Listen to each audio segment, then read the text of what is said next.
Well,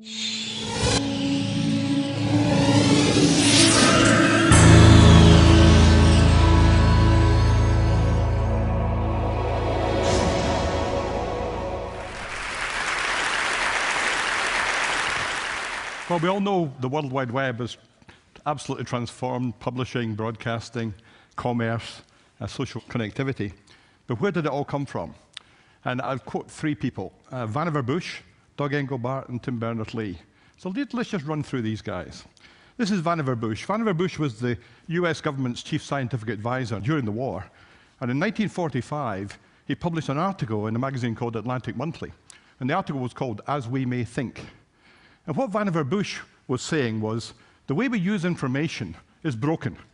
We don't work in terms of libraries and catalog systems and so forth.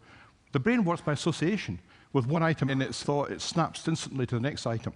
And the way information is structured is totally incapable of keeping up with this process. And so he suggested a machine, and he called it the Memex. And the Memex would link information, one piece of information to a related piece of information, and so forth. Now, this was in 1945. A computer in those days was something that secret services used to use for code breaking, and it was absolutely, nobody knew anything about it. So this was before the computer was invented. And he proposed this machine called the Memex, and he had a platform where you linked information to other information, and then you could call it up at will. So spinning forward, one of the guys who read this article was a guy called Doug Engelbart, and he was a US Air Force officer, and he was reading it in a library in the Far East. And he was so inspired by this article, it kind of directed the rest of his life. And by the mid-60s, he was able to put this into action when he worked at the Stanford Research Lab in California. He built a system. The system was designed to augment human intelligence, it was called. And in a premonition of today's world of cloud computing and software as a service, the system was called NLS, for Online System. And this is Doug Engelbart. He was giving a presentation at the Fall Joint Computer Conference in 1968. What he showed, he sat on a stage like this, and he demonstrated this system. He had his head mic like I've got, and he works this system. And you can see he's working between documents and graphics and so forth, and he's driving it all with this platform here, with a five-finger keyboard and the world's first computer mouse, which he specially designed in order to do this system. So this is where the mouse came from as well. So this was Doug Engelbart. The trouble with Doug Engelbart's system was the computers in those days cost several million pounds. So for a personal computer, a few million pounds was like having a personal jet plane. It wasn't really very practical. But spin on to the 80s, when personal computers did arrive, then there was room for this kind of system on personal computers. And my company, OWL, built a system called Guide for the Apple Macintosh, and we delivered the world's first hypertext system.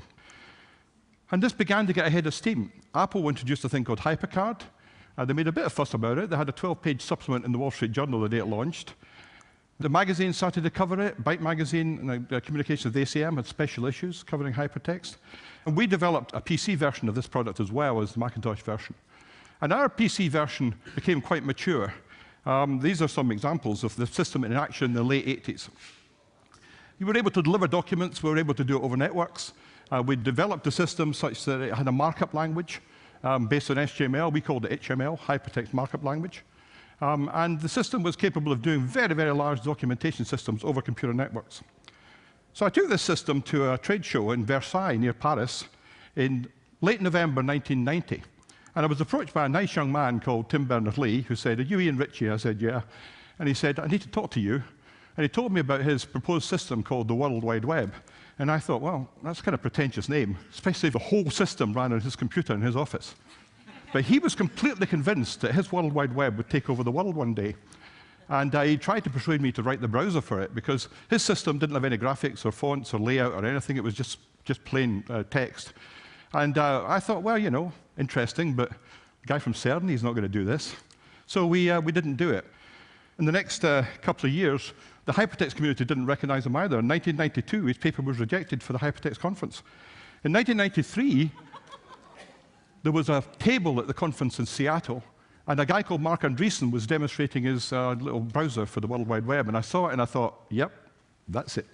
And the very next year, in 1994, we had the conference here in Edinburgh, and I had no opposition in having Tim Berners-Lee as the keynote speaker.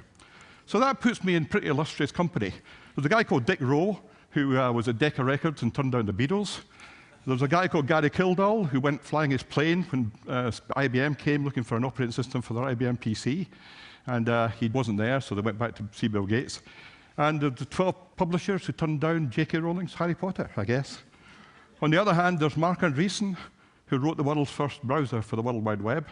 And according to Fortune magazine, he's worth $700 million. But is he happy?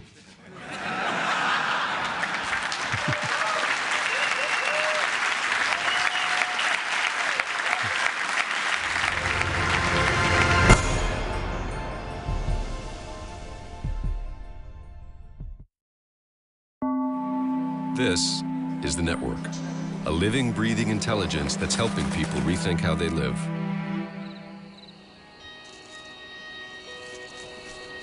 In here, video games are not confined to screens.